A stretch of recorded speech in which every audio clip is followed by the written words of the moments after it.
Hi, folks. Welcome to Crisco's Corner. Welcome back. And those of you that are new, welcome. Well, let's touch on something a little more joyful and meaningful. Russia threatens nuclear war if it loses in Ukraine. Oh, boy. You know, we just can't catch a break from this craziness and the stress that's involved. Yeah, if Russia loses the war in Ukraine, they will consider that the border with Ukraine is an existential threat and will act accordingly. Now, will they drop nuclear weapons on big cities and wipe out millions of people? No, they'll probably be battlefield tactical nukes shot with artillery, but nonetheless, they'll be nukes. How many megatons or however it's measured, I don't know.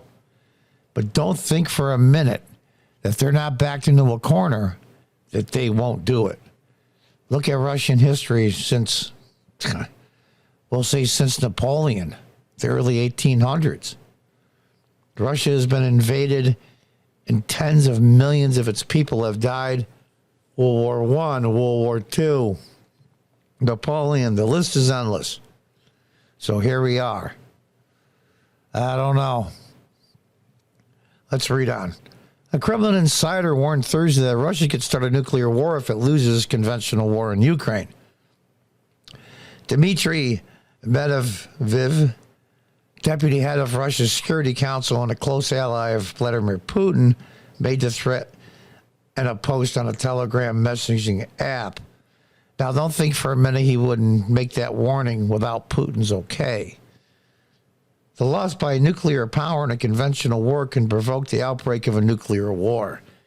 That's the whole entire point of nuclear weapons. It's the MAD theory, mutual assured destruction. If you beat us in a conventional war, we have nukes. So don't try it. And that's what Putin is saying in the Russians. Now, I'm not saying I'm on their side or agree with them. I think it's evil what they did.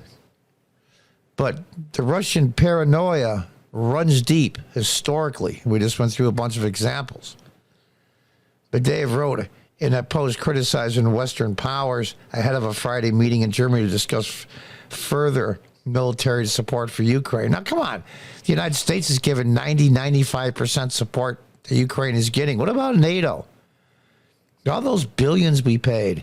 And then on top of that, you can criticize President Trump all you want to, but when he first was running for president and when he won, he said, let's pull out of NATO. They're not paying their fair share. And he made them pay their fair share, which means they have all kinds of new equipment, new weapons, new training. Where's all those billions? Where is it? NATO's just sitting there waiting for what? If us giving arms and help to Ukraine is not a declaration of war, then the European countries giving arms and money to Ukraine is not a declaration of war. But there again, here's the U.S. We have to pay for everything. We're always the chumps. Medvedev, who served as Russia president from 2008 to 2012, added, the nuclear powers do not lose major conflicts on which their fate depends. Absolutely. In fact, I'm going to highlight that. On which their fate depends. And Russia paranoia runs deep. And I'll tell you the truth, you look at their history, I can see why.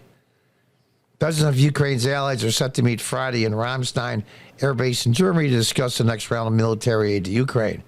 Ahead of an expected increase in fighting. It's, spring is here. It's starting to warm up. It's colder than hell in Russia and Ukraine. And there's the deputy head of Russian Security Council. Said defeat for Russia would spark a nuclear war. Yeah. While multiple countries, including the U.S., Germany, and France, have committed in recent weeks to provide Ukraine with armed fighting vehicles, the allied nations are reportedly at odds over sending Kiev large battle tanks. Over the last 11 months of the war, both Ukraine and Russia forces have relied on the Soviet-era T-72 battle tank as the mainstay of its armored forces. Kiev has been pushing its Western allies to send more advanced armor, such as Germany's Leopard 2 tank or the American M1 Abrams. And it's not Stacey Abrams either. Ukrainian leaders have argued that the more capable tanks will allow them to break through a front line that has remained relatively static in the months since Ukraine's successful fall counteroffensive. When the weather starts to break, just like in the American Civil War, all you Americans out there, the spring thaw starts the spring slaughter. Nothing has really changed. It's tough to do a war in winter, especially in that climate. And I'm going to show some pictures here of wounded people, some buildings demolished. Since the beginning of Russia's invasion of its neighbor in February, the Kremlin has railed its nuclear saber in an effort to discourage Western intervention. Medvedev's comment, however, is the first time Moscow has admitted the possibility of defeat. As if Medvedev's nuclear rhetoric indicated an escalation of the crisis, Kremlin flack Dmitry Peskov said no. It absolutely does not mean that. Russia's longstanding doctrine allows for the use of nuclear weapons after aggression against the Russian Federation with conventional weapons when the very existence of the state is threatened. When the very existence of the state is threatened. Whether that threat is real or perceived, it comes out the same. So here we are. We're going to ask the question. Could it happen? Could nuclear weapons happen in the Ukraine-Russian conflict? I think they could.